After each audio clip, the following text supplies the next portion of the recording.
বাড়ির বাইরে থাকার কারণে আসর ও মাগরিব কাজা হয়ে যায়, এখন এশার ওয়াক্ত হয়ে গেলে কোনটা আগে আদায় করব? বাহিরে থাকার কারণে ফরজ নামাজ কাজা হয়ে যায় কেমনে ভাই? হ্যাঁ, বাসে জ্যামে পড়ছেন তো নেমে যাবেন।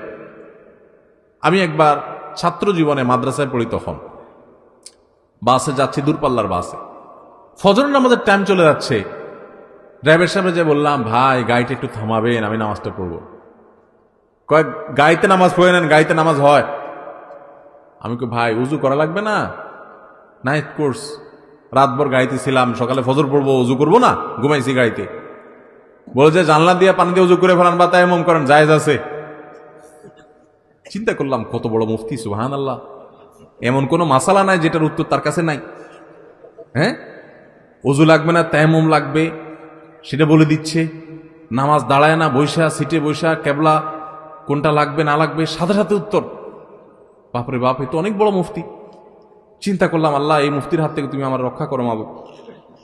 নামাজের টাইম চলে যাচ্ছে, এদিকে মুফতির ফতোয়া থামতেছে না। আমি আবার ছোট মানুষ, মাদ্রাসায় পড়ি, খুব টেনশনে পড়ে গেছি। আল্লাহ কি একটা বিপদ, কি করি। তখন বন্যা চলছে দেশে, বন্যার পানি আমি দেখতে পাচ্ছি রাস্তার দুই পাশে বিলের পানি থই থই করে। দূরপাল্লার বাস ঢাকা থেকে যশোর যাচ্ছে।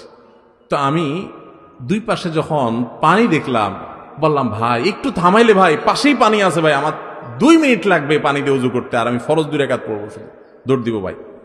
কোথা কি আর কথা শুনে, আরে ভাই বেশি পেন করেন না, বসেন আপনি। এমনি ফেরিঘাটে জ্যামে দেরি হয়, আবার আপনি এখানে কাহিনী করতে আসছেন, দাঁড়াবেন না সে। আমি কে আল্লাহ, আমার ফজর নামাজ নষ্ট হয়ে যাবে আজকে। খুব মনে মনে ইস্তেগফার করতেছি, কি করব। একটু পরে দিকে হঠাৎ করে গাড়ি থামছে। আমি বললাম কি ভাই, কোনো সমস্যা? বসেন সিটি বসেন, সামান্য একটু অসুবিধা হয়েছে। হ্যাঁ, আমি মনে অনেকে চান্দু আর বসতেছি। আমি লাভ দিয়ে নাইমা বিলের থেকে উজু করে উঠা একদম গায়ের সামনে আল্লাহু আকবার করে কেবলার দিকে দাঁড়িয়ে গেছে। যে উঠে দিলাম, আমার গার উপর উঠে দাও।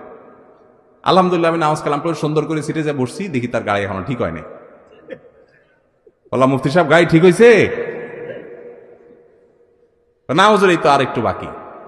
আমি তো আর 1 ঘন্টা বাকি হইলে আর দুঃখ নাই, আমার নামাজ হয়ে গেছে আলহামদুলিল্লাহ। বহু মানুষ আছে আমি দেখছি, নামাজি মানুষ গাড়িতে সফরে গেলে নামাজ পড়ে না, মানে সাহস করে বলে না। অনেক নামাজি মানুষ আছে। আপনার উঠার সময় হিসাব করা উচিত, ড্রাইভারের সাথে চুক্তি করা উচিত, ভাই আমি তোমার গাড়িতে উঠবো, যাবো, আমাকে কিন্তু নামাজের ছুটি দিতে হবে, নামাজের সুযোগ দিতে হবে। এবং অনেকে আছে দেখি ট্রেনে নামাজ পড়ে না, বিমানে নামাজ পড়ে না। আরে বিমানে আমি জেদ্দা থেকে আসতেছি, ওমরার যাত্রী, হজের যাত্রী, হজের সফরও দেখছি, ওমরার সফরও দেখছি, যে সব টাক মাথা, মানে সব ওমরা করে